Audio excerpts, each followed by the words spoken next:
Shalom Bapak Ibu Saudara. Puji nama Tuhan.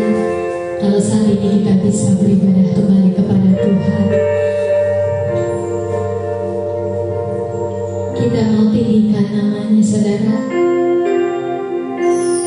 Kami kagum akan Engkau Tuhan.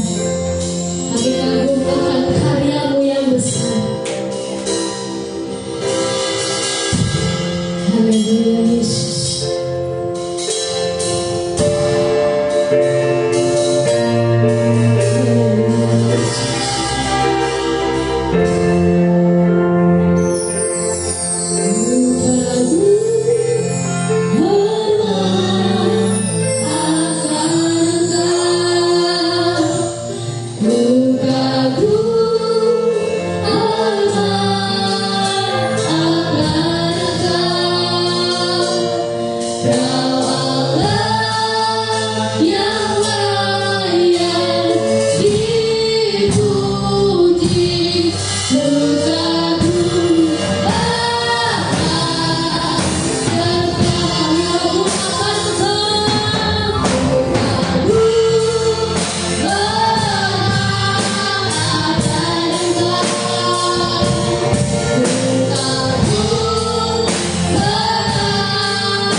Hati kami, Yesus.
notabene masuk dalam doa pembukaan.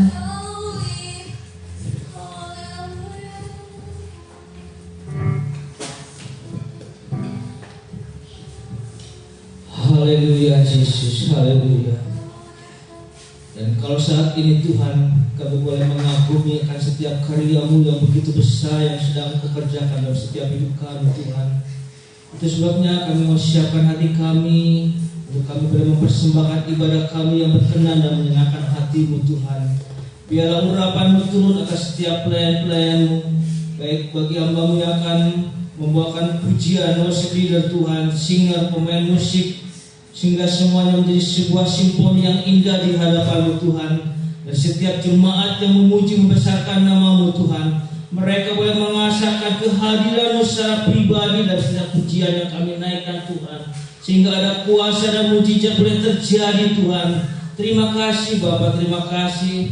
Kami percaya Tuhan saat kami beribadah kepadamu, ada kuasa-kuasa yang tidak senang untuk kami beribadah kepadamu. Itulah kuasa-kuasa kegelapan Tuhan. Itu sebabnya kami mau satukan hati, kami usir, kami tengking di dalam nama Tuhan Yesus Kristus. Biarlah kuasa Roh Kudus-Mu yang berotoritas sepenuhnya dalam setiap hidup kami. Terima kasih Bapa, terima kasih. Kami siap untuk memuji membesarkan nama-Mu di dalam nama Tuhan Yesus Kristus. Haleluya. Amin. Amin. Puji nama Tuhan. Saya percaya ada sukacita besar pagi hari ini, saudara. Amin. Haleluya. Philadelphia, kasih persaudaraan, beri kemuliaan bagi Tuhan. Yes. Kita bangkit, nyatakan kemuliaan Tuhan, saudara. Saya undang Bapak Ibu Saudara bangkit berdiri. Kita mau bersuka cita, kita mau bersorak-sorai. Haleluya.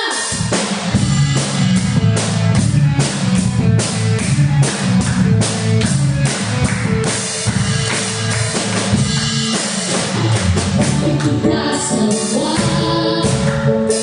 umat pilihan Allah, segala panggilannya, menggenapi firman-Nya. Sekarang waktunya untuk berdiri bagi bangsa ini. Rumah kebenaran,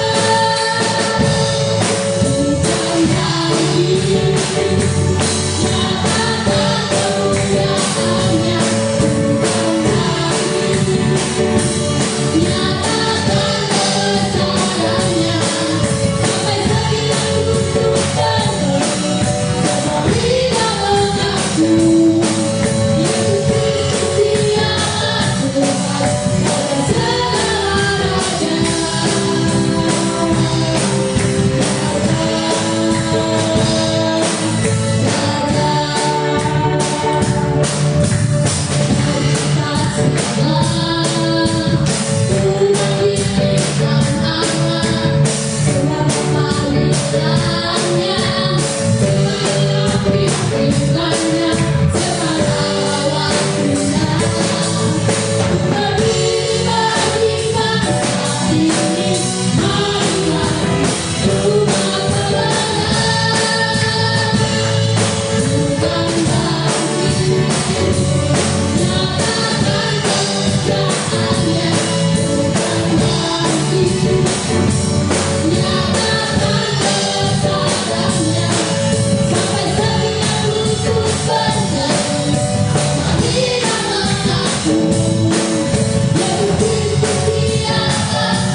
Dia yang menyelamatkan kita. Dengan bersukacita kita akan memberikan persembahan yang terbaik bagi Yesus.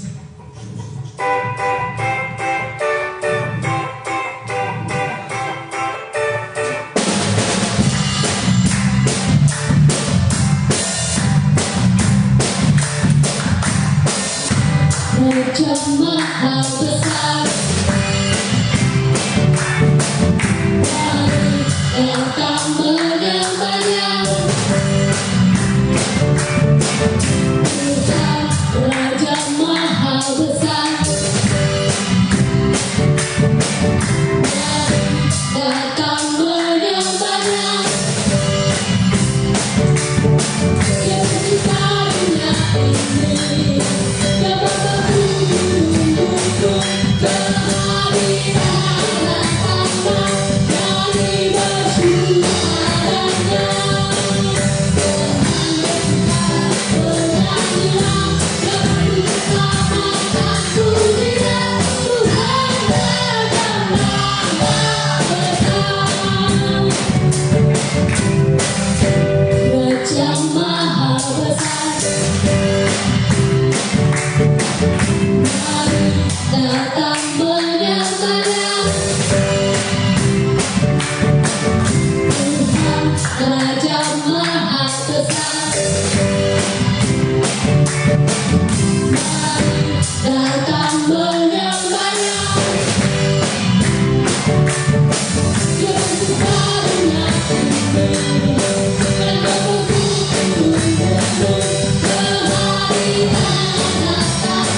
kita persiapkan hati kita mendengarkan firman Tuhan. Satu-satunya kekuatan kita adalah Tuhan. Dia Allah yang setia. Jangan pernah kita meragukan kuasa Tuhan. Apapun keadaan kita, apapun masalah yang kita hadapi, jangan pernah kita kecewa dengan Tuhan.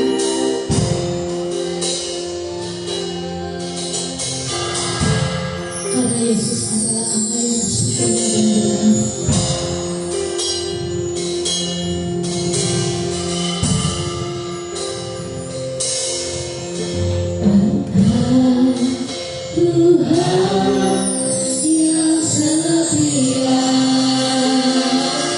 Engkau Tuhan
Kami bersyukur Tuhan, begitu banyak kesempatan yang selalu Tuhan berikan bagi kami untuk memperbaiki setiap kekurangan di dalam hidup kami, Bapa. Tiba saatnya Tuhan kami akan mendengarkan kebenaran firman-Mu. Persiapkan hamba-Mu yang akan menyampaikan firman-Mu Tuhan, sehingga apa yang disampaikan semuanya berasal daripada-Mu Tuhan. Dan biarlah kami yang mendengarnya boleh terus dikuatkan, boleh terus dimenangkan dalam proses apapun ya Bapa. Terima kasih Tuhan Yesus, sembunyikan hamba-Mu di belakang salib-Mu sehingga semuanya untuk kemuliaan nama Tuhan. Terima kasih Tuhan Yesus, terima kasih banyak. Kami siap untuk mendengarkan firman Tuhan. Hanya di dalam nama-Mu Tuhan Yesus Kristus kami berdoa dan mengucap syukur. Haleluya. Amin.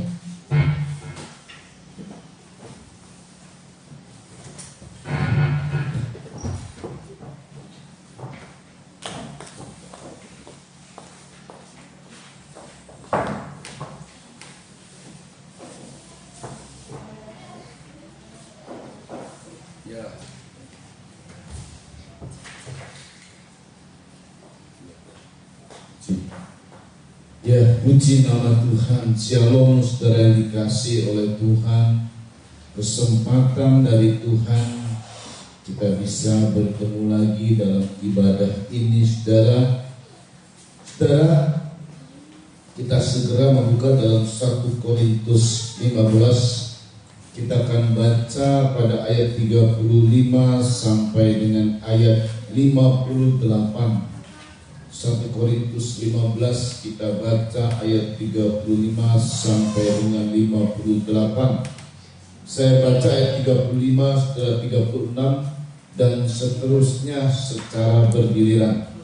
Sebab berbahagialah mereka yang membaca, mendengar, lebih-lebih melakukan firman Tuhan. Dan itu adalah kita yang mau diberkati oleh Tuhan. Saudara, mari kita baca ayat 35. Tetapi mungkin ada orang yang bertanya, bagaimanakah orang mati dibangkitkan, dan dengan tubuh apakah mereka akan datang kembali, saudara? Hai orang bodoh, apa yang engkau sendiri taburkan tidak akan tumbuh dan hidup kalau ia tidak mati dahulu. Dan yang engkau taburkan bukanlah tubuh tanaman yang akan tumbuh, tetapi biji yang tidak berkulit, umpamanya biji gandum atau biji lain. Tetapi Allah memberikan kepadanya suatu tubuh seperti yang dikehendakinya. Ia memberikan kepada tiap-tiap biji tubuhnya sendiri. Bukan semua daging sama. Daging manusia lain daripada daging binatang, lain daripada daging burung, lain daripada daging ikan.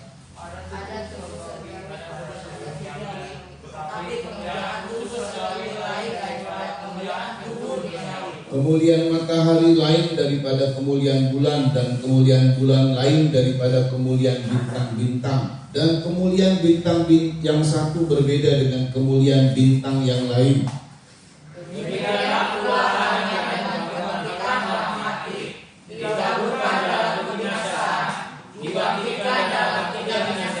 Ditaburkan dalam kehinaan, dibangkitkan dalam kemuliaan. Ditaburkan dalam kelemahan, dibangkitkan dalam kekuatan. Yang ditaburkan adalah tubuh rohaninya, yang dibangkitkan adalah tubuh rohaninya. Jika ada tubuh rohaninya, maka ada pula tubuh rohaninya. Seperti ada tertulis, manusia pertama Adam menjadi makhluk yang hidup, tetapi Adam yang akhir menjadi roh yang menghidupkan. Tetapi yang mula-mula datang bukan dari rohaninya, tetapi yang rohaninya. Kemudian yang mula datang yang rohaninya. Manusia pertama berasal dari debu tanah dan bersifat jasmani. Manusia kedua berasal dari sorga. Makhluk-makhluk rohani yang sama dan makhluk-makhluk surgawi sama seperti kita telah memakai rupa dari yang alamiah, demikian pula kita akan memakai rupa dari yang sorgawi. Saudara-saudara, inilah yang berkata kepada orang,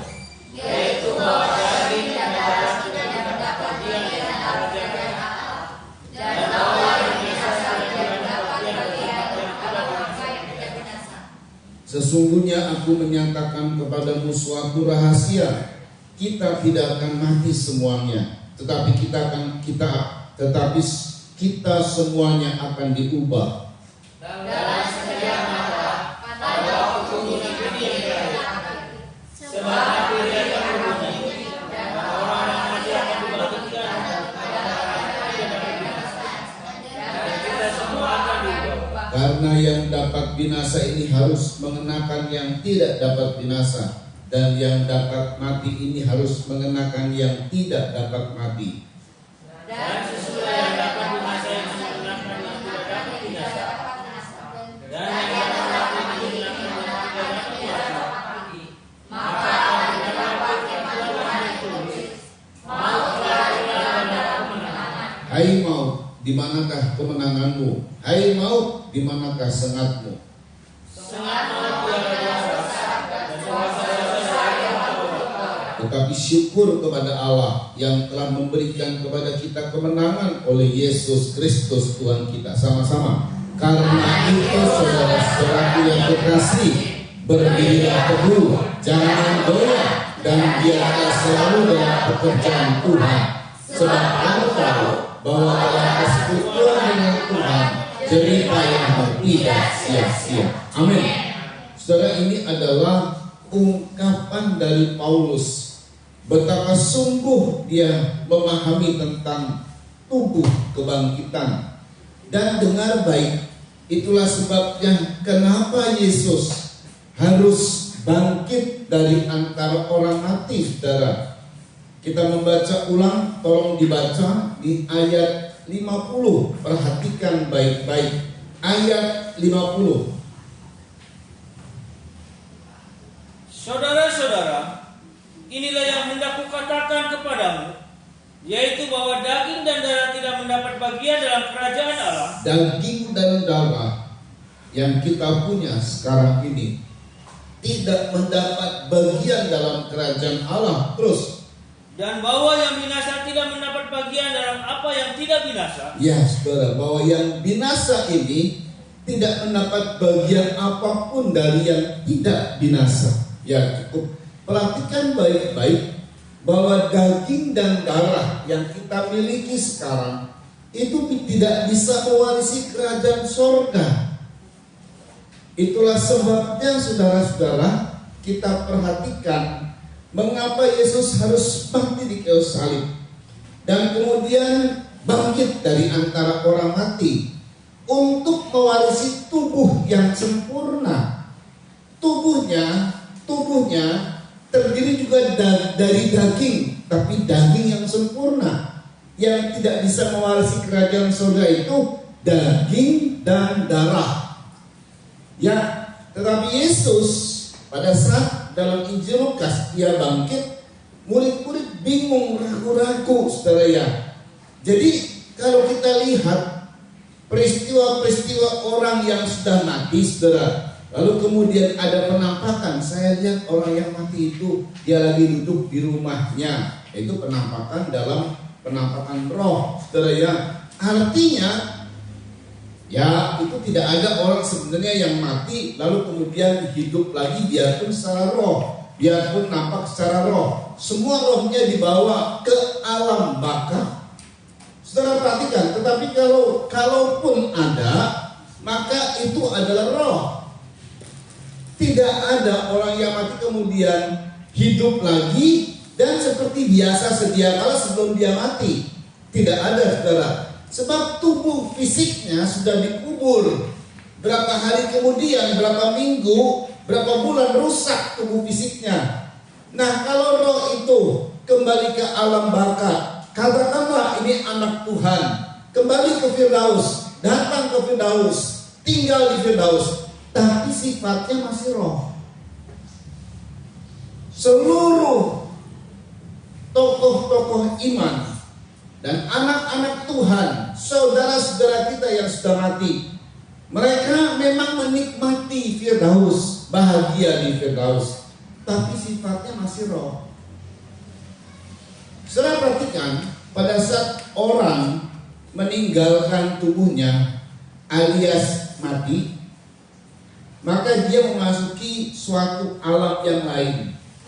Mari kita katakanlah anak Tuhan, dia akan memasuki alam yang tidak ada batas waktu, alam yang satu hari itu 1000 tahun, alam yang tidak dihitung dengan waktu. Katakan ada jemaat di sinilah, katakan berapa puluh tahun lah meninggal, itu baru buat dia baru kerasa mungkin berapa menit, baru meninggalkan dunia itu berapa menit. Sedangkan katakanlah ada orang yang 2000 tahun lalu meninggal, ini sekarang sudah 2022, itu baru 2 hari dia lewati. Jadi di surga itu baru merasa 2 hari kayak camping gitu ya, 3 hari atau 3000. Jadi memasuki alam yang tidak ada batas waktu selama di alam baka. Bagi orang-orang yang alami kebahagiaan itu cuman ya 2000 itu cuma 2 hari. Ya memang kita yang tinggalkan ini yang tahun demi hari, minggu demi hari, bulan demi bulan, tahun demi tahun, rasanya sendiri, yaitu yang kerasa. Buat mereka nggak kerasa, apalagi mereka bahagia. Tiba-tiba mereka harus datang gitu ya. 2 hari kemudian belum pasti, baru 2 hari loh datang. Karena nanti mereka akan mengalami suatu kebangkitan seperti yang Paulus dapatkan. Rahasia ini yang kudapatkan. Tapi saya ulang kembali, coba dibaca ulang karena ini penting sekali. Ini penekanannya di sini. 1 Korintus 15 ayat 50. Diulang kembali, perhatikan baik-baik. Saudara-saudara, inilah yang hendak kukatakan kepadamu. Ini yang hendak kukatakan kepadamu. Apa itu? Yaitu bahwa daging dan darah tidak mendapat bagian dalam kerajaan Allah. Darah tidak mendapat bagian dalam kerajaan surga. Terus, dan bahwa yang binasa tidak mendapat bagian dalam apa yang tidak binasa. Tidak mendapat bagian dari apa yang tidak binasa. Jadi kalau Tuhan rindu untuk kita tinggal bersama-sama Dia lagi, Dia hidupnya dalam kerajaan surga. Kita hidupnya dalam daging dan darah. Lalu bagaimana caranya supaya kita tinggal bersama dengan Tuhan? Sebab sudah ada ketentuan, daging dan darah tidak mewarisi surga, tidak bisa tinggal di surga. Karena begitu manusia makan buah pengetahuan baik dan jahat, maka manusia mati, mengalami kematian. Manusia binasa. Alam maut menguasai seluruh dunia. Dan Tuhan rindu sekali untuk kita ini, khususnya anak-anaknya, tinggal bersama Dia di sorga. Tapi diulang kembali. Ini seperti Tuhan merancangkan dari tahun ke tahun, dari tahun ke tahun, bahkan ratusan abad lamanya. Dan akhirnya seolah-olah seperti begini, menemukan jalan keluar. Dia harus menjadi manusia, dia mati, dan kemudian dia bangkit dari antara orang mati dalam tubuh kemuliaan. Yang tidak boleh ada itu daging dan darah. Dalam tubuh kebangkitan, Injil Lukas 24 ayat 38 sampai 43 kita baca ini. Injil Lukas 24 ayat 38 sampai 43, perhatikan, yuk dibaca. Akan tetapi ia berkata kepada mereka, ya, mengapa kamu terkejut?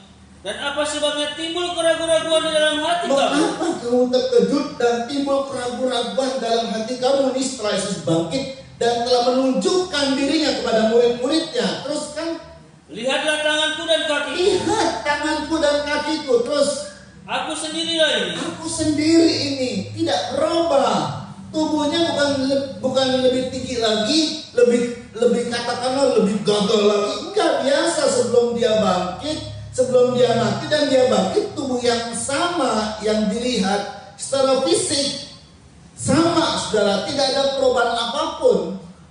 Perhatikan, rabalah aku dan lihatlah. Terus, karena hantu tidak ada daging dan tulang. Nah, ini dia. Yang ada pada tubuh kebangkitan, daging dan tulang, tidak tertulis darah. Saudara tahu bahwa tubuh kebangkitan Yesus itu lubang, ada lubang. Di tangannya 2, di kakinya 2, dan di lambungnya 1. Ini 5 luka. Makanya 5 itu adalah anugerah. Jadi semua sekujur tubuh Yesus itu luka. Tapi pada saat dia bangkit, dia hanya meninggalkan bekas luka 5 sebagai bukti atau sebagai lambang dari angka 5, angka anugerah, saudara ya. Jadi perhatikan baik-baik. Dia tunjukkan raba. Iya, murid-murid kemudian bisa meraba. Iya, kok daging ada ya. Padahal ada tulang. Tetapi tubuh ini tubuh yang begitu dahsyat. Dia menembus tembok. Dia tubuh yang luar biasa, unlimited, sempurna, saudara. Hari ini, katakanlah Yesus ada di Israel. Kalau dia dalam sekejap mata untuk ke Amerika, nggak usah pakai pesawat, langsung ke Amerika. Dan tubuh itulah yang akan kita miliki. Perhatikan baik-baik. Lagi teruskan. Seperti yang kamu lihat ada padaku. Iya. Sambil berkata demikian, ia memperlihatkan tangan dan kakinya kepada mereka. Ya, saya ulang kembali, rabalah aku dan lihatlah.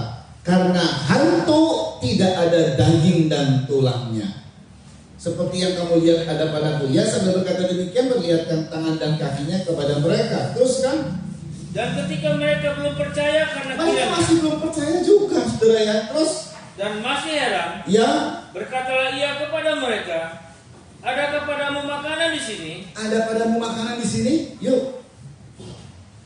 Terus. Lalu mereka memberikan kepadanya sepotong ikan goreng. Ya. Ia mengambilnya dan memakannya di depan mata mereka. Ia mengambil dan memakan. Biasa. Semua normal. Cuma dalam tubuh yang mulia. Nah ini loh. Dan tubuh inilah yang akan mewarisi surga. Tubuh yang sama yang dimiliki oleh Yesus. Dia sebagai yang sulung. Nah kita tubuh yang akan diubah. Yang akan diubah oleh Tuhan. Makanya ini seperti Paulus menyampaikan bagaimana caranya mengalami keubahan tubuh. Yang dari nafsani menjadi rohani, yang dari binasa menjadi tidak binasa. Hai maut, di mana sangatmu? Karena pada saat Paulus berkata, kalau terjadi peristiwa yang binasa, yang tidak binasa mengenakan yang binasa, maka genaplah kata-kata ini. Hai maut, di mana sangatmu? Mautlah dikalahkan dalam kemenangan. Nah ini dia, saudara ya. Memang peristiwa itu nanti saat Tuhan datang, nanti kebangkitan tubuh atau keubahan dari tubuh. Saudara, jadi Tuhan tunjukkan selama 40 hari. Ini masih hari minggu keempat ya, mendekati minggu keempat. Ya, jadi pada tanggal 17 April ya, 17 April kita perayaan kebangkitan. Kemudian ini hari minggu ketiga, keempat berarti 28 hari ya. 28 hari. Kira-kira sudah 28 hari lah. Makanya nanti pada tanggal 20 Kamis 25 ya, 25 Mei itu kenaikan Tuhan itu genap 40 hari. Nanti kita akan lihat ini. Kok harus 40 hari gitu loh. Kenapa enggak lebih 50? Kenapa enggak lebih atau kurang 30 hari aja sebulan begitu? Kenapa genap 40 hari? Semua itu ada angka-angka itu di Alkitab ada, saudara. Kenapa harus begitu? Kenapa harus begini? Semua itu genap jadinya.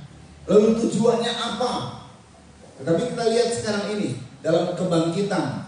Kalau minggu lalu kita bicara mengenai Yesus bangkitnya sebagai yang sulung, maka kebangkitan Tuhan itu mempengaruhi kebangkitan kita.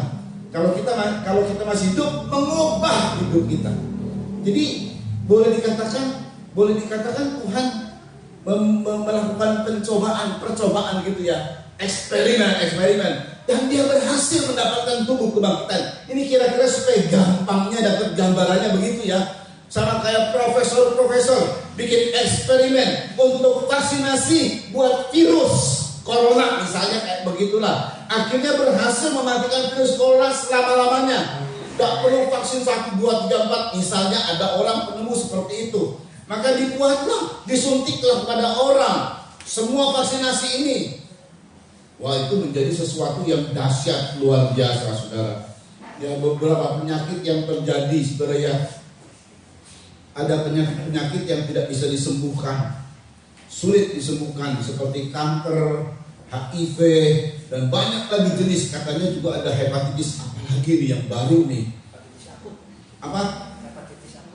Sakut. Akut. Wah, hepatitis akut. Saya juga tidak terlalu mengikuti, tetapi menyerang kepada anak-anak. Bayangkan ya. Jadi ini penyakit lagi ada, saudara ya. Nah, ini para profesor, para dokter, para penemu sedang mencari. Ada orang juga mencari bagaimana kekebalan tubuh. Ada orang mencari ini dan lain sebagainya. Wah, banyak yang dicari. Ya, awet muda, glowing, segala macam lah begitu ya. Mendapatkan penemuan-penemuan yang luar biasa. Tetapi Yesus ini fakta benar bahwa dia telah bangkit dari antara orang mati. Ditunjukkan tubuh kebangkitannya yang akan kita dapatkan pada saat Tuhan datang. Karena kita akan mewarisi surga. Dan cara masuk surga itu harus dalam tubuh kebangkitan. Makanya orang-orang yang mati dalam Kristus belum di surga, masih di Firdaus. Kalau mewarisi surga itu, kata ayat, surga itu tidak bisa menerima darah dan daging, tapi surga itu bisa menerimanya tubuh kebangkitan, tubuh yang diubah. Saudara, lalu ada orang bertanya, bagaimana kebangkitan tubuh? Ini Paulus sampai sepertinya dibilang katakanlah perasaannya, emosinya keluar. Perkataan bodoh itu kata Paulus. Gini saudara, kenapa Paulus bicara begitu? Karena sudah ada bukti sangat sederhana sekali. Paulus bicara mengenai tanam-tanaman. Ya, tadi kita lihat ya, tanam-tanaman. Kamu kalau mau menanam satu biji, kita katakanlah biji mangga begitu ya. Kamu tanamnya biji mangga, yang keluar apa? Biji? Tidak, yang keluar itu tubuh yang lain. Yang ditanam itu biji. Ya, kita tahu biji seperti apa, biji mangga seperti ya kita bisa pegang gitu ya. Lalu kita tanam, pada saat dia tumbuh, yang keluar itu bukan biji yang gede, semakin lama yang gede, bukan. Dia berubah menjadi sesuatu yang betul-betul baru.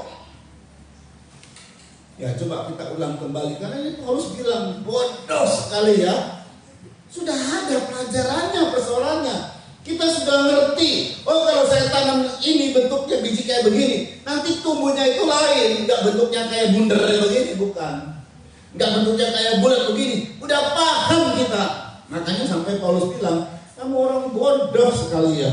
Coba kita baca ulang kembali. Ini perlu untuk kita ketahui. Gak taunya sudah dikasih pelajaran sama Tuhan soal adanya tubuh yang lain. Yuk dibaca ulang kembali 36, tolong dibaca. Perhatikan baik-baik, nanti kita akan melihat maksudnya apa sih di sini. Hai orang bodoh, apa yang kau sendiri taburkan? Apa yang kau sendiri taburkan tidak akan tumbuh dan hidup kalau ia tidak mati ya, dahulu. artinya kebangkitan itu harus mati. Jadi Yesus harus mati kemudian bangkit. Itu poin pertama. Poin selanjutnya adalah terus, Dan yang engkau taburkan bukanlah tubuh tanaman yang bukan akan tumbuh, tubuh tanaman yang akan tumbuh. Terus, tetapi biji yang tidak berkulit. iya, kalau misalnya kita mau tanam pohon, mau tanam mangga, bukan pohon yang gede itu kita tanam, kita potong batangnya, kita tanam, mati, biji yang ditanam. Tapi kemudian, Umpamanya biji gandum atau biji labu. iya, terus, Tetapi Allah memberikan kepadanya suatu nah tubuh. setelah dia ditanam, dia diberikan tubuh yang lain, beda dengan biji yang tadi kita tanam. Terus, Seperti yang dikehendakinya, ya, ia memberikan kepada tiap-tiap biji tubuhnya sendiri. Ia memberikan kepada tiap-tiap biji tubuhnya sendiri. Terus, Bukan semua daging sama. ya, Daging manusia lain daripada daging ya kita dulu binatang. di situ. Jadi diungkapkan dulu sama Paulus, ingat baik-baik, sudah ada pelajarannya di tanam-tanaman. Gak taunya kisah ini adalah seperti simbolis yang akan terjadi pada kita, adanya tubuh kebangkitan. Saudara perhatikan baik-baik, dimulai dari Yesus pada saat dia mati di kayu salib dan kemudian ada tubuh kebangkitan yang kemudian daripadanya dialirkan dialirkan kepada kita sehingga kita ngalami, saudara. Ya, sehingga kita ngalami apa yang dialami oleh Yesus, kita alami. Nanti kita lihat. Tetapi perhatikan, Paulus bicara mengenai ada tubuh surgawi, ada tubuh duniawi. Tubuh surgawi punya kemuliaan, tubuh duniawi juga punya kemuliaan. Ada tubuh alami, ada tubuh rohani, ada kemuliaan matahari, kemuliaan bintang, kemuliaan masing-masing punya kemuliaan. Ada pohon anggrek, kemuliaannya berbeda dengan pohon ros, bunga ros. Kemuliaan bunga-bunga berbeda dengan kemuliaan buah-buahan, pohon buah-buahan. Jadi masing-masing punya kemuliaan. Kemuliaan itu adalah ya nanti pasti dipuji, wah mangga ini manis. Tapi yang sana, wah salak ini manis. Yang sana, nanas ini manis. Dan seterusnya masing-masing punya kemuliaan, saudara. Dan penekanan ada juga binatang ini bagus banget ya, lucu, cute. Situ binatang itu pinter, bisa ngomong, bisa bicara. Ini bisa ikut apa yang maunya manusia, bisa dididik dan sebagainya. Masing-masing punya kemuliaan. Dan Tuhan bilang ini penekanan yang paling kuat. Itu baru contoh. Masing-masing punya kemuliaan. Demikian juga ada dua tubuh. Tubuh alami, tubuh nafsani, tubuh daging yang kita punya ini, yang gak bisa mewarisi surga. Tapi kita punya kemuliaan. Kemuliaan tubuh daging manusia apa? Ya tadi saya bilang salah satunya glowing. Wih, orang sejak dari lahir memang kulitnya glowing. Ada lagi sejak dari lahir kulitnya gelap. Ya gelap terus begitu. Mau dirubah jadi glowing, separuh-separuh entar. Jadi sejak dari lahir dia ada, sejak dari lahir hidupnya mancung. Ya kemuliaan nih, orang-orang punya kemuliaan. Yang mentoknya kalau kemuliaan dari manusia secara daging ini, ya tadi, ganteng, jadi idola. Wah, orang kalau udah lihat artis Korea udah teriak-teriak,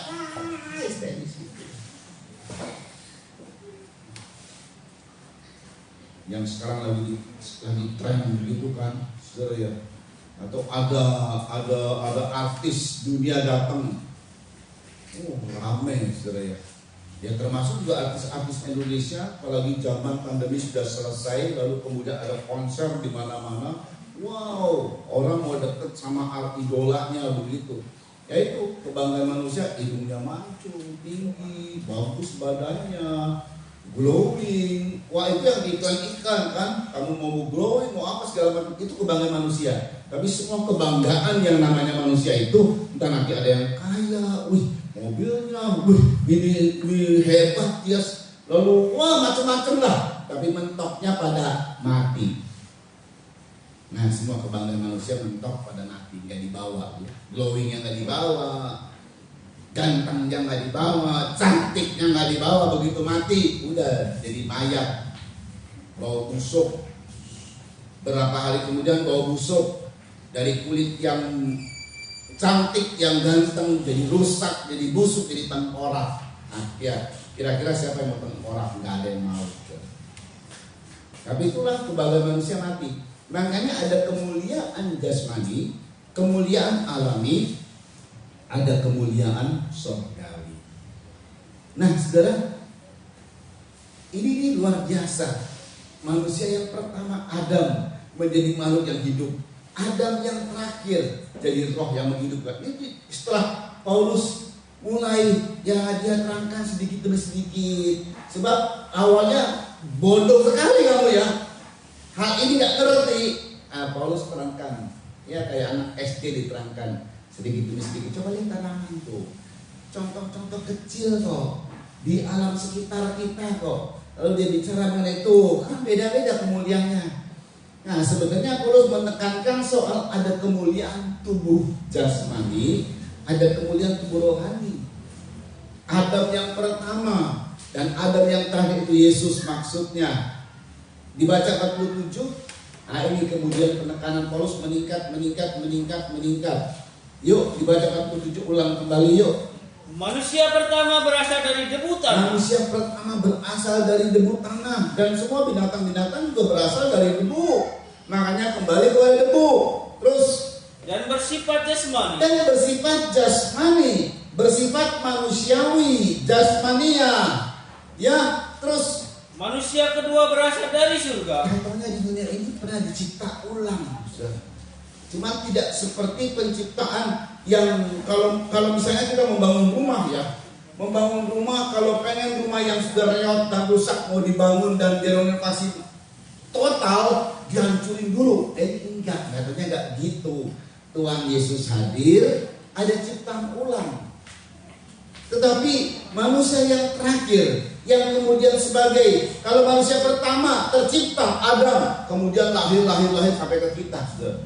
Manusia yang kedua Yesus Kristus, dia adalah awal daripada tercipta, lalu kemudian pada saat dia sebagai yang sulung dari kebangkitan, kita kemudian dapat berkatnya yang sulung, kita dapat berkatnya. Makanya dia berasal dari sorga. Kita baca terus kemudian 48 ini, perhatikan nanti penekanannya di sini nih yang paling hebat nih. Yuk. Makhluk-makhluk alamiah sama dengan dia yang berasal dari debu tanah. Makhluk alami sama dengan dia yang berasal dari debu tanah. Terus. Dan makhluk-makhluk surgawi sama dengan dia yang berasal dari surga. Makhluk surgawi sama dengan dia yang berasal dari surga. Nah, sekarang kita di posisi mana? Makhluk duniawi, makhluk alami yang berasal dari Adam, memang kita ada di situ. Secara daging kita ada di situ. Tapi kemudian dia muncul manusia akhir, yaitu Yesus Kristus. Dia berasal dari surga. Ulang kembali coba. Makhluk-makhluk alamiah sama dengan dia yang berasal dari debu tanah. Makhluk alami sama dengan dia yang berasal dari debu tanah. Terus. Dan makhluk-makhluk surgawi sedangkan makhluk surgawi ya sama dengan dia yang berasal dari surga. Sama dengan dia yang berasal dari surga. Nah ini, saudara ya. Jadi pada saat kita mulai start awal, kita percaya kepada Yesus, kemudian kita mengalami penebusan oleh darah Kristus, kita dilepaskan dari dosa, kita menjadi manusia rohani, kita menjadi makhluk surgawi.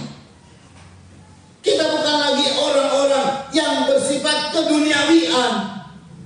Nah, kita sudah ada peluang, ada kesempatan di situ. Saat kita dibaharui oleh Tuhan, saat kita bertobat, apalagi mengalami baptisan air, apalagi mengalami baptisan Roh Kudus, kita mengalami pembaharuan, menjadi ciptaan yang baru. Tapi tadi saya bilang, dorongan alamiah ada dalam daging kita. Dorongan rohaniah, dorongan surgawi ada dalam roh kita. Ini betot-betotan, ini rebut-rebutan. Makanya kalau kita ingin mengikuti kehendak roh, matikan kehendak daging. Sebaliknya kalau kita mengikuti kehendak daging, pasti mati kehendak roh. Pasti kehendak roh lemah di situ. Kalau Kristus bertambah-tambah, kepentingan diri kita aku berkurang-kurang. Itu prinsipnya, saudara. Tapi kalau kita egonya tinggi, Kristus berkurang dalam kehidupan kita. Kalau daging kita yang menonjol, rohani kita mati. Tapi kalau rohani kita menonjol, daging harus dimatikan. Ada keadaan ini, saudara ya. Karena setelah kita mengalami pembaharuan, ada sifat ilahi, ada karakter ilahi, ada surgawi, makhluk surgawi dalam diri kita. Ya, Tuhan bilang begini. Ya, kita baca dalam 1 Yohanes 4. ayat 1 sampai 6. Ya, Yesus udah berasal dari sorga, maka dia menebus kita. Dari menebus kita, dia kemudian bangkit dari antara orang mati, dia membenarkan kita. Dan tidak itu saja, dia menjadikan kita makhluk sorgawi. Dia menjadikan kita orang-orang sorgawi. Yuk dibaca 1 Yohanes 4 ayat 1 sampai 6. Saudara-saudaraku yang kekasih, Saudara-saudaraku yang kekasih, janganlah percaya akan setiap roh, jangan percayakan setiap roh. Nanti ada maksudnya apa di situ. Ya, tetapi ujilah roh-roh itu, perhatikan. apakah mereka berasal dari Allah. Ya, Sebab banyak nabi-nabi palsu yang telah muncul dan pergi ke seluruh dunia. ya, perhatikan. Demikianlah kita mengenal roh Allah. Demikian kita mengenal roh Allah. Terus, Setiap roh yang mengaku bahwa Yesus Kristus telah datang sebagai manusia ya, berasal dari Allah. berasal dari Allah. Terus, Dan setiap roh yang tidak mengaku Yesus tidak berasal dari Allah. ya, perhatikan dulu. Teruskan. Roh itu adalah roh antikristus. Nah, ini perhatikan. Dan tentang dia telah kamu dengar. Tentang dia telah kamu dengar. Demikian kita mengenal roh Allah. Setiap roh yang mengaku Yesus Kristus telah datang sebagai manusia berasal dari Allah. Jadi kalau kita mengaku Yesus Kristus telah datang sebagai manusia, kita berasal dari Allah. Teruskan dulu. Bahwa ia akan datang. Dan sekarang ini ia sudah ada di dalam dunia. Ya, Kamu berasal dari Allah. kamu berasal dari Allah, dari sorga. Terus, Anak-anakku. ya, Dan kamu telah mengalahkan nabi-nabi dan palsu ini itu. perhatikan, ada otoritas dalam diri kita mengalahkan nabi-nabi palsu. Kita tidak mengalami kepalsuan.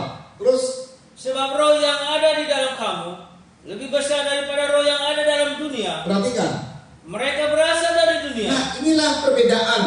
Mereka berasal dari dunia, lalu kemudian Sebab itu mereka berbicara tentang hal-hal duniawi. mereka berbicara hal-hal dunia. Ada makhluk-makhluk alami, makhluk-makhluk duniawi, bicaranya duniawi.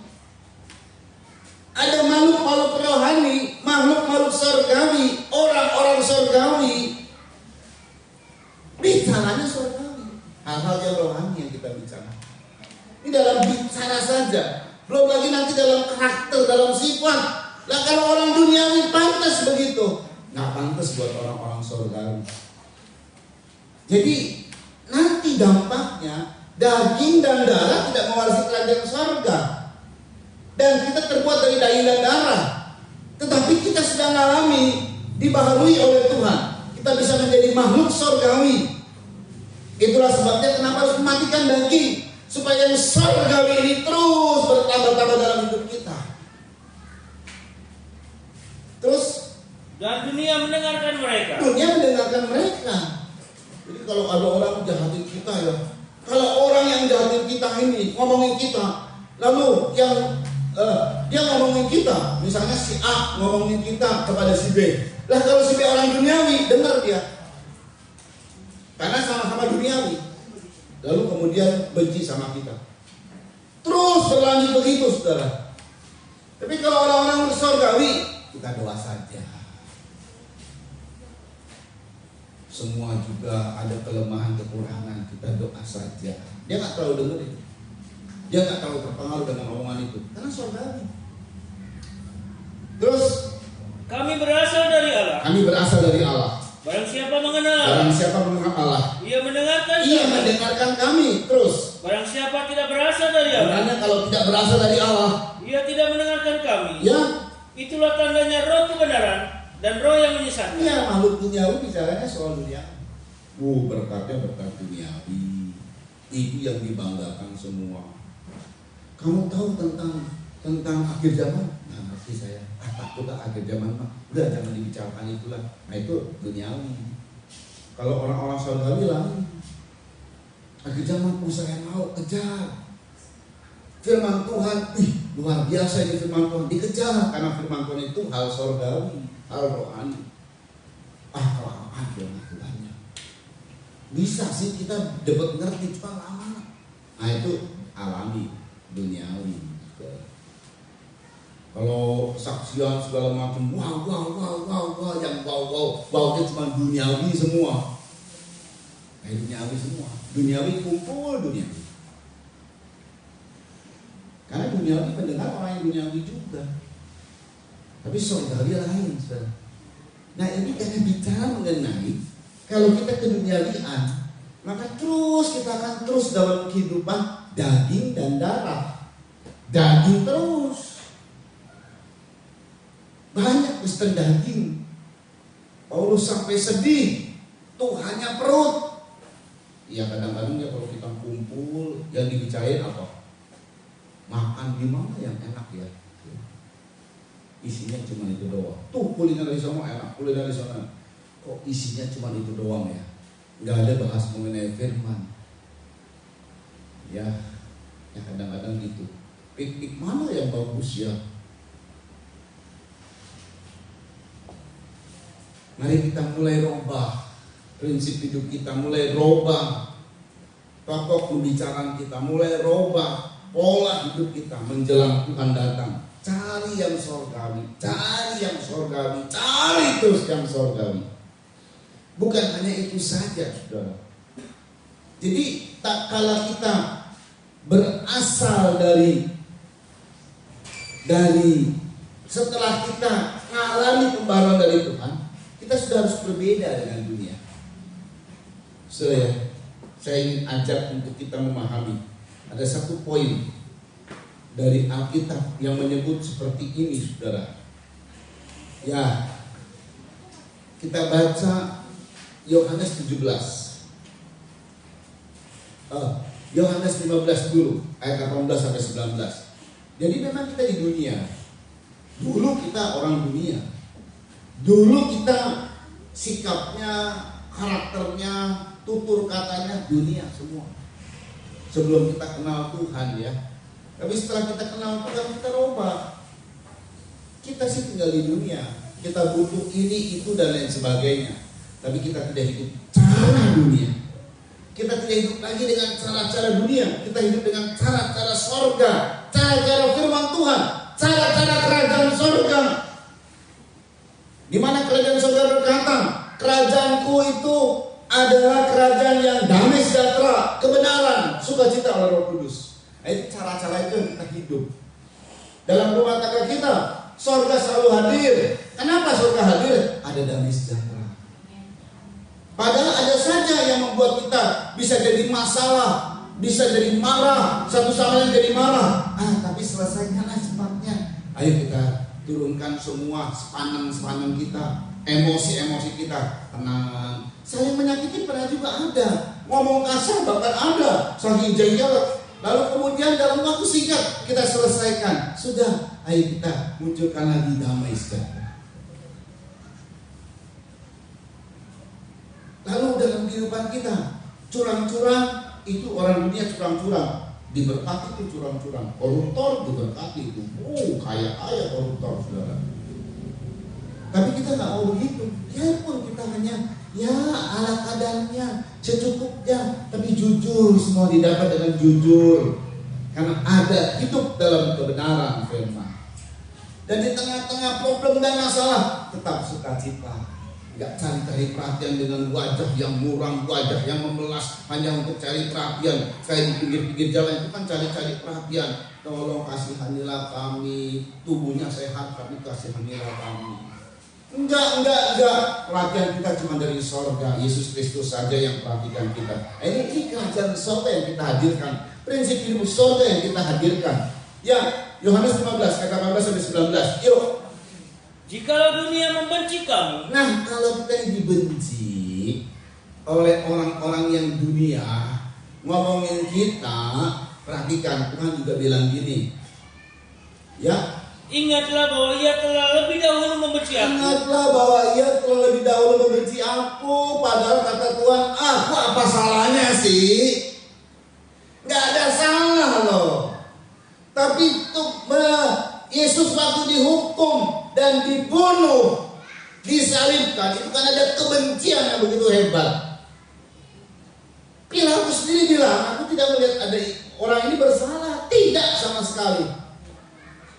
Tidak ada salahnya. Sedangkan Yudas yang menyerahkan Yesus berkata, aku telah menyerahkan orang yang tak bersalah. Loh, dia menyerahkan dikatakan aja dia ngomong begitu, mengaku. Tapi karena kebencian, karena dengki dari orang Yahudi khususnya imam-imam kepala, maka Yesus disalibkan, saudara. Tetapi dengar baik kata Tuhan, aku yang melakukan semua ini dengan tulus, perfect, sempurna. Tetap aja dianggapnya kurang, dianggapnya jahat, dibenci malah, nggak dihargai malah. Lah apalagi kita yang nggak sempurna. Jadi wajar kalau ada orang yang ngomongin kita, dunia membenci kamu. Ingat, ia telah lebih dahulu membenci aku. Terus, daripada kamu, ya, sekiranya kamu dari kalau dunia, kamu dari dunia, tentulah dunia mengasihi kamu sebagai miliknya. Jadi saya sudah coba hidup baik ya, sama semua orang ramah. Tapi ada orang yang nggak suka sama saya. Ya, karena kita udah ngerti kita ini bukan dari dunia lagi. Ya, ada orang yang suka, tapi kemudian kena hasutan, akhirnya dia nggak suka. Saya hidup saya baik, nggak nyakitin orang, khususnya lakukan firman, ibadah. Lalu ada orang nggak suka, karena kita bukan dari dunia lagi. Ya, ulang lagi 19. Sekiranya kamu dari dunia, tentulah dunia mengasihi kamu sebagai miliknya. Dunia mengasihi kamu sebagai miliknya. Terus, tetapi karena kamu bukan dari dunia, ada makhluk surgawi. Itu kita sudah bukan dari dunia lagi. Sekalipun kita tinggal di dunia, apanya bukan dari dunia? Sikap kita, perilaku kita, tutur kata kita, karakter kita, semuanya sudah berubah. Sama seperti Kristus yang dicaci dia diam saja. Itu paling hebatnya di situ nanti. Bukan, itu orang Kristen diberkati, itu hebat loh. Itu orang pilihan Tuhan, itu dipakai sama Tuhan, itu hebat loh. Bukan itu. Tapi pada saat kita rela menderita, itu yang Tuhan puji. Ini hebat loh. Kalau orang itu hebat dipakai sama Tuhan, kalau Tuhan bilang hebat ya ini, anakku ini hebat loh, dipakai sama aku, luar biasa, banyak terjadi kesembuhan, diberkati, punya ini dan itu segala macam. Enggak, Tuhan enggak bilang gitu. Tuhan yang suka dengan orang-orang yang menderita, tapi dia terus bersyukur sama Tuhan. Ini persembahan yang harum diberikan kepada Tuhan. Jadi Tuhan kalau melihat orang-orang yang menderita oleh karena tidak bersalah, hanya cuma nangis saja paling ya. Hanya cuma nangis. Kenapa ya orang lain kok giniin saya ya? Tapi biarlah saya tidak balas. Biarlah kehendak Tuhan yang jadi. Kuserahkan kepada Tuhan. Itu persembahan. Jadi pada saat kita ngomong begitu, itu tercium bau harum di hadapan Tuhan. Wah, Tuhan menikmatinya. Wah, ini anakku ini harum sekali. Senang Tuhan, sukacita. Sekali, 2 kali, 3 kali, seumur hidup kita menderita terus, Tuhan selalu mencium bau harum. Jangan udah nanti cukup sebulan saja. Bulan depan aku mau lintingkan lenganku. Emang lu nggak tahu gua siapa? Mantan preman. Enggak, sungguh sama Tuhan. Tuhan terus mencium bau harum sampai kita mati, bahkan kita terus diomongin, kita terus dihina, kita terus difitnah, sampai matinya kita menjadi persembahan yang harum di mata Tuhan. Nah itu loh. Tapi gak akan mati, saudara. Percayalah, Tuhan akan bela kita. Tapi kalau kita dibela, bukan berarti kita ngambil tindakan yang kemudian berbangga-bangga. Tidak. Itu karena memang bagiannya Tuhan. Yang penting buat kita beri yang terbaik buat dia. Kalau dunia membenci kamu, memang kamu bukan dari dunia lagi. Haleluya. Kita orang-orang yang berbeda. Tapi kalau dunia mengasihi kamu, ya itu darah dan daging, maaf. Pada saat Tuhan datang, gak masuk surga, gak direktur, gak diubah. Ya, terus lagi di situ masih ada ya. 19. Melainkan aku telah memilih kamu dari dunia. Sebab itulah dunia membenci kamu. Sebab itu dunia membenci kamu. Kalau orang dunia, kita diberkati oleh karena kita rajin beribadah, lalu diberkati sama Tuhan juga sungguh-sungguh kerja, sungguh-sungguh kepada Tuhan, apalagi di situ ya, lalu diberkati karena kita ini anaknya kan diberkati. Ada aja yang nggak suka sama kita. Ya sudah, kita tunjukkan respon senyum aja, baik aja sama semua orang. Itu menyenangkan di mata Tuhan, menyenangkan Tuhan banget itu. Yohanes 17 ayat 14 sampai 19. Ya memang diulang, ya memang sungguh-sungguh kita punya perasaan, kita punya hati, itu punya gimana ini Tuhan. Tuhan juga ngerti. Makanya di Yohanes 17 ayat 14 sampai 19 ini luar biasa ini. Yuk.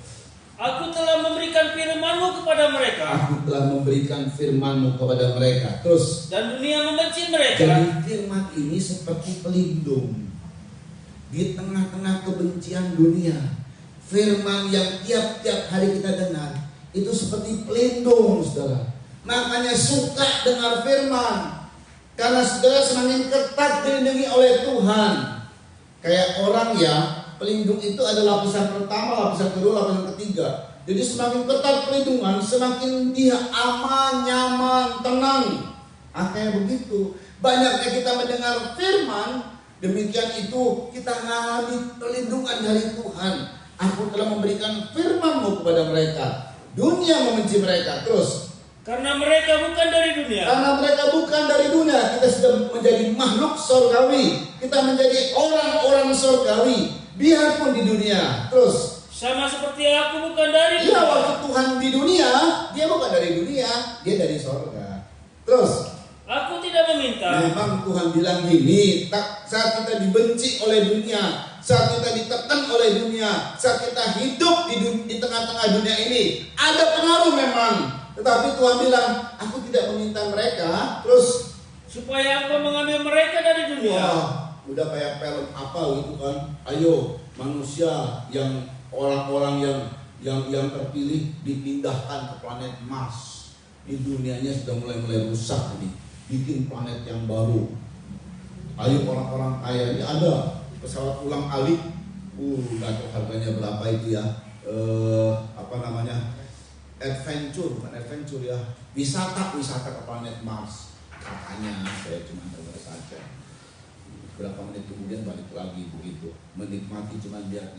Nggak ada apa-apa di planet Mars, nggak bisa hidup.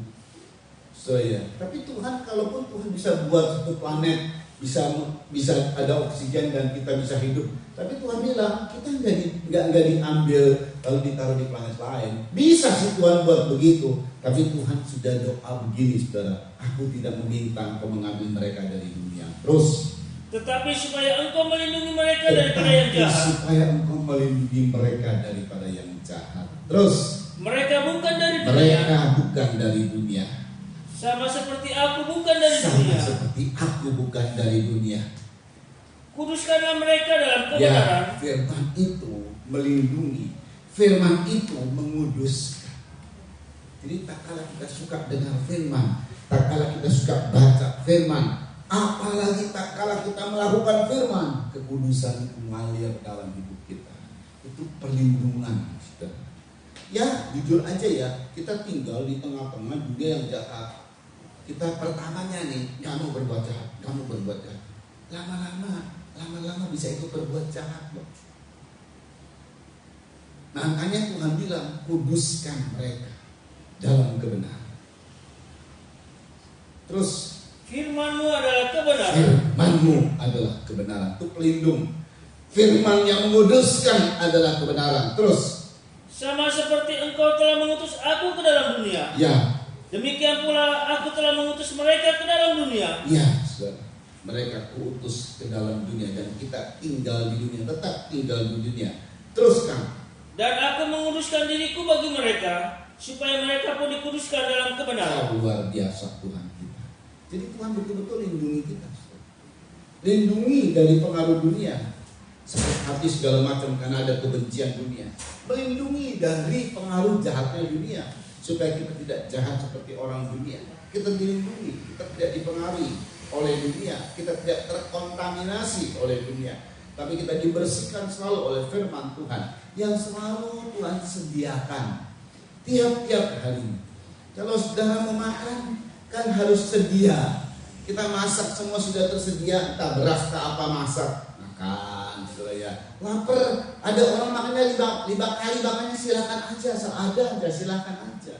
Oh udah ada kok nasi segala macam, ya makan silakan saja. Demikian juga sebenarnya untuk kita kuat sehat, makan firman Tuhan selalu ada. Baca Alkitab, entah di YouTube berapa banyak khotbah, dengar asal kuat aja kuotannya gitu kan. Tapi yang paling sederhana ya baca Alkitab. Dengar firman Tuhan, dari baca Alkitab kita baca dan kita dengar. Kita baca dan kita dengar. Itu sederhana banget. Tersedia selalu. Wah, kita baca tulisan semua. Bolak-balik kita baca, sama kayak begitu lagi dan lain sebagainya. Ya kita juga makan nasi bolak-balik kan. Dari dulu sampai sekarang bosan enggak? Enggak. Ya iya sama seperti baca Alkitab, tulisan enggak bosan kita baca-baca. Terus nikmati. Secara tidak sadar, itu lama-lama kita jadi kuat, sehat secara rohani. Karena tubuh rohani ini juga butuh makanan kekuatan, saudara. Nah, jadi Paulus dia mulai dari hal-hal yang sederhana sekali. Itu lihat tanaman. Nggak mungkin kan tubuh tanaman mangga, patok jadi mangga gitu. Enggak, bijinya yang diambil. Tapi pada saat dia keluar, dia punya tubuh sendiri. Ada mangga harum manis, ada mangga simana lagi. Itu masing-masing punya kemuliaan yang berbeda-beda. Manisnya seperti apa berbeda-beda. Belum lagi dengan ada jeruk, ada segala macam. Wah, indah sekali bukan? Kemuliaan matahari kuliah. Kalau ada kemuliaan di dunia juga ada orang yang kemuliaannya wajahnya bulat, oval, bagus-bagus. Orang suka dengan oval. Ini rambut keriting, rambut lurus, segala macam. Semuanya indah. Ada kemuliaan masing-masing. Itu kayak. Jangan semua orang maunya kulit putih, enggak juga. Ada yang suka kulit hitam. Jadi itu Tuhan sudah buat semua. Masing-masing punya keindahan, kelebihan. Nah setelah diomongin, setelah dicontoh banyak, akhirnya Paulus bicara. Ada kemuliaan sorgawi dengan tubuh sorgawi, dan ada kemuliaan duniawi dengan tubuh duniawi. Paling mentok kemuliaan tubuh duniawi, cuman glowing, hidung mancung, jadi idola, kemudian mati. Tapi kemuliaan tubuh sorgawi yang mewarisi kerajaan sorga. Jadi kita harus terbiasa dengan kemuliaan sorgawi. Apa itu? Firman Tuhan, hidup dalam firman Tuhan. Dan perhatikan, sama seperti Yesus ayat terakhir. Bagaimana Yesus bangkit? Saudara tahu nggak? Yesus bangkit. Kenapa Yesus bangkit? Kok bisa ya? Jadi gini saudara ya. Kan ini kalau kita ngebayangin. Ada orang yang sudah menemukan satu zat, katakanlah. Ini zat ini adalah zat awet muda, gampangnya begitulah. Gimana caranya pada dia awet muda, bisa punya awet muda lah, gampangnya begitu ya. Suntikan ke orang sebagai eksperimen begitu. Awet muda gak? Atau malah mati. Kalau dia terima mungkin awet muda, kalau dia nggak terima mati. Kayak vaksin gitu ya. Vaksin ini akan mematikan virus. Suntikan ada yang sakit, malah ada yang mati kali ya. Saya nggak tahu.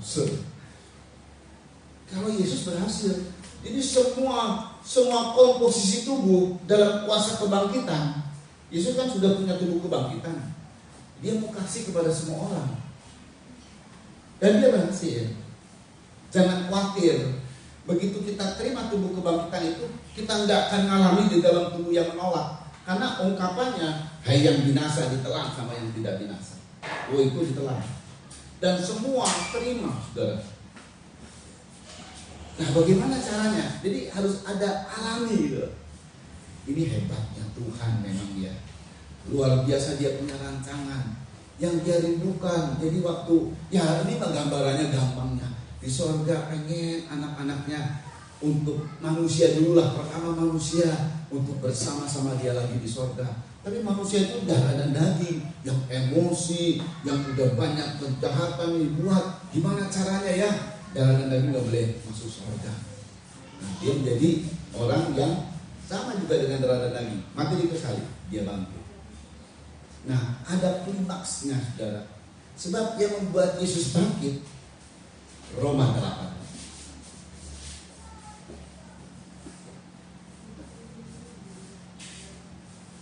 Ayat 10 dimulai. Atau kita baca ayat sebelumnya, karena ini tidak tahunya ada sesuatu yang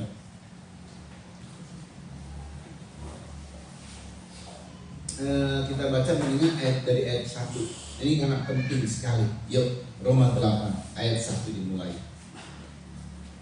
Demikianlah sekarang tidak ada penghukuman bagi mereka yang ada di dalam Kristus Yesus. Ya. Roh yang memberi hidup telah memerdekakan kamu dalam Kristus. Roh yang memberi hidup telah memerdekakan kamu dalam Kristus Dari hukum dosa dari dan hukum dosa dan hukum maut. Hei maut, di mana semangatmu? Tidak ada. Sebab Yesus bangkit dan kemudian kita harus hidup dari roh. Mari kita lihat terus. Sebab apa yang tidak mungkin dilakukan hukum Taurat, Ya, karena tidak berdaya oleh daging, ya. telah dilakukan oleh Allah. Itulah sebabnya dia mati di kayu salib dan berkata sudah genap. Jadi sebenarnya kita tidak mampu melakukan hukum Taurat. Yesus kerjakan. Sehingga kita tidak perlu lagi melakukan hukum Taurat secara harafiah. Asal kita percaya kepada Yesus dan kemudian terus meningkat dari percaya, terima baptisan dan seterusnya meningkat lebih-lebih hidup dalam firman. Terus Dengan jalan mengutus anaknya sendiri dalam daging, ya, yang serupa dengan daging yang dikuasai dosa karena dosa, ya. ia telah menjatuhkan hukuman atas dosa di dalam daging, Terus supaya tuntutan hukum Taurat digenapi di dalam kita. tuntutan hukum Taurat digenapi dalam kita saat kita ada dalam Yesus Kristus. Jadi sebenarnya kita berdosa, tapi Yesus menyalur kita. Kita tidak ditutup lagi, saudara, karena ada Yesus. Dia sudah menggenapkan semua. Terus kan? Yang tidak hidup menurut daging, Ya. tetapi menurut roh. Nah, yang penting kita hidup menurut roh. Terus Sebab mereka yang hidup menurut daging memikirkan hal-hal yang tadi dari daging. kemuliaannya duniawi, kemuliaannya daging. Orang-orang yang duniawi yang ngomongnya begitu juga, duniawi semua. Dengar mereka suka untuk yang duniawi, hal-hal yang begitu suka. Diberkati jasmani segala macam suka. Kalau bicara kebenaran, jadi orang-orang duniawi yang begitu kumpul. Orang-orang rohani kumpul sama orang rohani karena ada roh yang bekerja. Terus Mereka yang hidup menurut roh ya, memikirkan hal-hal yang dari roh. memikirkan hal-hal yang dari roh. Terus Karena keinginan daging adalah maut, ya, tetapi keinginan roh adalah hidup dan damai sejahtera. terus Sebab keinginan daging adalah perseteruan terhadap Allah, iya, keinginan daging itu berseteru dengan Allah. Terus karena ia tidak takluk kepada hukum Allah. terus Hal ini memang tidak mungkin baginya. Mereka yang hidup dalam daging tidak mungkin berkenan kepada Allah. mereka yang hidup dalam daging tidak mungkin berkenan kepada Allah. Perhatikan. Tetapi kamu tidak hidup dalam daging, Tetapi kita ini orang sorgawi tidak hidup dalam daging. Terus melainkan dalam roh. nah ini jadi ada hidup yang kemuliaan sorgawi. Di mana sih? Surga kan bingung kita juga. Roh, nggak tahu. Hidup dalam roh. Karena roh ini tinggal dalam diri kita. Saudara. Yuk, Jika memang roh Allah diam di dalam kamu, ya, tetapi jika orang tidak memiliki roh Kristus, dia bukan milik Kristus. perhatikan. Tetapi jika Kristus ada di dalam kamu, maka tubuh memang mati karena dosa, Ya, tetapi roh adalah kehidupan oleh karena kebenaran. perhatikan. Dan jika roh Dia yang telah membangkitkan Yesus dari antara orang mati, Jadi nggak taunya kenapa Yesus bisa bangkit, karena ada Roh Kudus. Roh Kudus itu dalam diri kita juga ada. Makanya mendekati ke depan saat Tuhan datang, kita harus jadi milik Kristus. Yang pertama, kita harus memiliki Roh Kristus. Saat ke depan, to start awalnya memiliki Roh Kristus, memiliki penuh dengan Roh Kudus. Setelah itu, saudara, ikuti keinginan Roh. Semakin kita mengikuti keinginan Roh, Roh semakin kuat di dalam diri kita. Daging semakin lemah, bahkan kita harus mematikan daging sehingga menjadi milik Allah. Nah, saudara, mendekati Tuhan datang, Ini roh ini semakin lama semakin hebat, semakin hebat, semakin hebat, semakin memancar dia dan menelan apa yang binasa tubuh daging kita, sehingga kita ditelan oleh kekuatan kuasa roh yang kita ikuti terus. Semakin ke depan semakin kita ikuti. Jadi rohnya semakin hebat, semakin bergerak. Roh Kudus semakin bergerak, semakin bergerak. Dan itu membuat kita menjadi hidup yang diubah. Daging yang binasa menjadi diubah tidak binasa. Sehingga berkatalah, hai maut, di mana kemenanganmu? Hai maut, di mana sengatmu? Engkau sudah kalah. Haleluya. Nah, ini puncak dari semua. Ya, terus ada dibaca supaya kita mengetahui semua. Ayat 11 ini penekanannya. Di ayat 11, yuk. Dan jika roh dia yang telah membagikan Yesus dari antara orang mati, diam di dalam kamu. Diam di dalam kamu dan sudah diam di dalam kita memang. Maka ia yang telah membangkitkan Kristus Yesus, yaitu Roh Kudus yang telah tinggal dalam diri kita, yang telah membangkitkan Kristus Yesus dari antara orang mati dalam tubuh kemuliaan, akan menghidupkan juga tubuh yang fana. Akan menghidupkan juga tubuhmu yang fana itu oleh rohnya yang diam di dalam. Haleluya. Nah, temannya, kunci dari semua untuk menerima tubuh kebangkitan, Roh Kudus. Roh Kudus inilah yang akan membuat, yang menelan yang binasa menjadi tidak binasa, yang binasa menjadi kekal. Dari tubuh kita juga, tubuh kita tidak berubah, cuman semakin disempurnakan. Gak karena makan obat ini, gak karena oles ini jadi glowing, tidak. Roh Kudus yang membuat semua.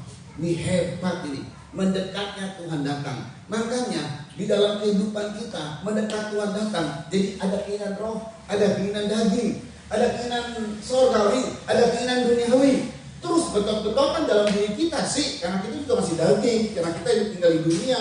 Tapi kalau kita mematikan daging, roh ini terus bekerja. Kita perlu roh butuh untuk duniawi. Tuhan siapkan. Tapi itu kecil, itu bukan masalah besar buat kita. Tuhan akan siapkan semua keperluan kita. Bukan untuk berlebih-lebih, saudara ya. Kalau kita manfaatkan sebaik-baiknya, bukan untuk berlebih-lebih, kita bisa bilang, wah beli ini, beli itu, segala macam. Tidak, itu malah keduniawian. Tapi kita cukup ini, kita butuh ini, karena kita memang harus seperti ini, segala macam. Disediakan sama Tuhan. Tepat pada waktunya Tuhan sediakan. Keperluan anak, keperluan apa. Karena nama Tuhan gak mau dipermalukan, karena kita anak-anaknya. Nah, dari situ saudara ya, kehidupan kita yang terus mengikuti kehendak roh, karena kita hidup sorgawi, suasananya sorga, lakukan firman selalu, hidup dalam kerajaan Allah, hadir dalam damai sejahtera sukacita, dan khususnya kita ikuti maunya Roh Kudus. Roh Kudus gak akan berkata begini, udah lawan aja dia menyakitin kamu, lawan aja. Dapat kesempatan ada orang yang gak suka sama si dia, ngomongin aja tentang si dia itu, sekalian habisin itu bukan Roh Kudus. Roh Kudus akan bilang, tenang, sabar, tambah ya, kuat ya, kasihi ya, doa, berdamai, ampuni dosanya. Roh Kudus akan bilang, jangan berbuat dosa itu, nggak berkenan sama Tuhan. Saat kita patah semangat, Tuhan ibu, Roh Kudus ibu, Roh Kudus dalam diri kita. Dan kita ikuti terus maunya Roh Kudus, kita ikuti terus maunya Roh Kudus, kita ikuti terus maunya Roh Kudus, kita ikuti terus maunya Roh Kudus. Semakin lama semakin kuat.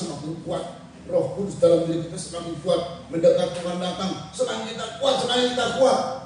Sedangkan iblis terus mengejar orang-orang duniawinya, terus direbut sama dia. Semakin kuat kedagingannya, semakin kuat di dalam keduniawiannya. Kita semakin kuat yang rohani. Roh Kudus ini kemudian pada saatnya dia menjadi memancar dalam diri kita dan menelan tubuh yang binasa ini, yang di ayat dikatakan ditelan dengan tidak binasa, yang kekal. Wow. Saat yang lain dibangkitkan, Nah, yang susah ini memang begini, yang sudah mati kan selesai. Yang susah yang mana? Yang itu mempertahankan Kristus dalam hidup kita menjelang Tuhan datang lebih susah daripada sekarang mempertahankan Kristus dalam hidup kita. Di sana tuh lebih susah. Kalau kita nggak cepet-cepet, tapi kalau kita sudah di arena Tuhan, makanya nanti di start awal kita harus ada di arena Tuhan selalu. Dan kalau itu sudah waktunya kita di arena Tuhan, Tuhan akan terus bela kita. Tuhan akan terus sedot kita ke dalam kerajaannya. Yang di sana semakin tersedot, makanya akan terjadi jurang pemisah antara orang duniawi dengan orang rohani. Betul-betul jurang pemisah. Itu terjadi nanti di hari mendatang. Biarlah kita menjadi orang-orang surga, ditarik sama surga. Dan akhirnya saat sangkakala dibunyikan, maka kemudian kita diubahkan oleh Tuhan. Haleluya. Kita datang dalam doa. Haleluya, Engkau hebat Tuhan. Kami kagum dengan hikmat-Mu. Kami kagum dengan hal-hal yang Kau kerjakan luar biasa sekali. Tidak ada manusia yang seperti diri-Mu Tuhan, yang mampu merancang hal-hal itu menjadi sempurna. Haleluya. Haleluya. Ku kagum hormat akan Engkau. Haleluya. Kita datang yang siapkan perjamuan sucinya ya. Haleluya. Kalau kita bersekutu dengan kematiannya, kita bisa bersekutu dengan kebangkitan. Tiap-tiap minggu kita akan bersekutu dengan tubuh, dengan kematian dan kebangkitan. Haleluya.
Terima dari Tuhan, yaitu bahwa Tuhan Yesus pada malam waktu Dia diserahkan mengambil roti, dan sesudah itu Ia mengucap syukur atasnya. Yesus memecah-mecahkannya dan berkata, inilah tubuhku yang diserahkan bagi kamu. Perbuatlah ini menjadi peringatan akan aku.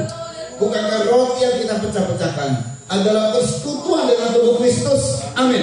Makalah dengan percaya tubuh Kristus dalam nama Tuhan Yesus Kristus.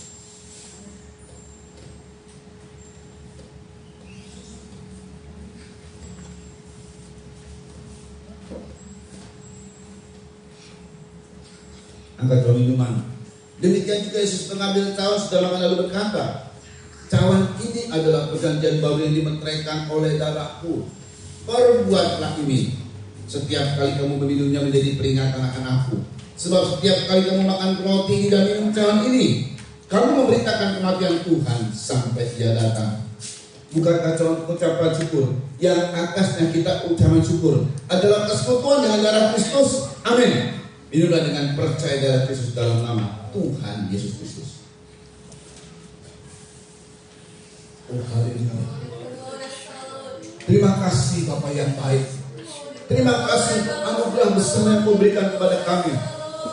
Terima kasih buat tubuh kebangkitan yang sudah Kau siapkan buat kami. Terima kasih untuk perubahan tubuh menjadi mulia. Tubuh ini menjadi tubuh yang mulia. Terima kasih buat rancangan-Mu sehingga kami terhitung makhluk-makhluk surgawi, orang-orang surgawi. Terima kasih buat harta yang indah, itulah firman-Mu. Terima kasih buat Roh Kudus yang akan membuat kami menjadi semakin mulia. Terima kasih Tuhan Kristus. Berkati Tuhan semua yang ikut streaming. Berkati pemerintah kami Tuhan, Presiden Jokowi dan Pak Maruf Amin, wakilnya, juga wakil-wakil rakyat. Berkati Tuhan di MPR pusat dan juga DPR dan semua kepala-kepala daerah, pejabat-pejabat negara. Haleluya, berkati supaya mereka bisa bersehati untuk memajukan Indonesia bekerjasama dengan pemerintah. Terpujilah nama Yesus Kristus. KPK TNI Polri Densus 88 Kau berkati, beri hikmat kepada mereka untuk bisa membongkar kasus-kasus besar, koruptor, gembong-gembong narkoba, sindikat mafia, terorisme, supaya mereka dihukum. Tetapi kalau luput dari hukum dunia, kami mohon hukum sorga bertindak. Nama Tuhan dipermuliakan. Dan biarlah Shalom Damai Sejahtera terus menyertai kami dalam setiap aktivitas kami, diberkati selalu sehingga kami menjadi berhasil di dalam pekerjaan kami, bisnis kami, usaha kami, studi kami. Nama Tuhan dipermuliakan lewat kami. Terpujilah nama Yesus Kristus. Kami angkat dua tangan, kami menerima berkat dari Tuhan. Saudara-saudara yang dikasihi oleh Tuhan, terimalah anugerah cinta kasih sayang dari Bapa yang sungguh sangat mengasihimu. Kasih karunia lewat kuasa pendanaan korban Kristus, serta pimpinan kekuatan kuasa Roh Kudus menjadi milikku saudara-saudara dari sekarang ini sampai Tuhan ciptakan kalian kedua, bahkan sampai selama-lamanya. Dalam nama Tuhan Kristus, mempelai pria sorga dan imam besar yang kami puja-puji selalu, kami alaskan doa ini. Haleluya. Haleluya.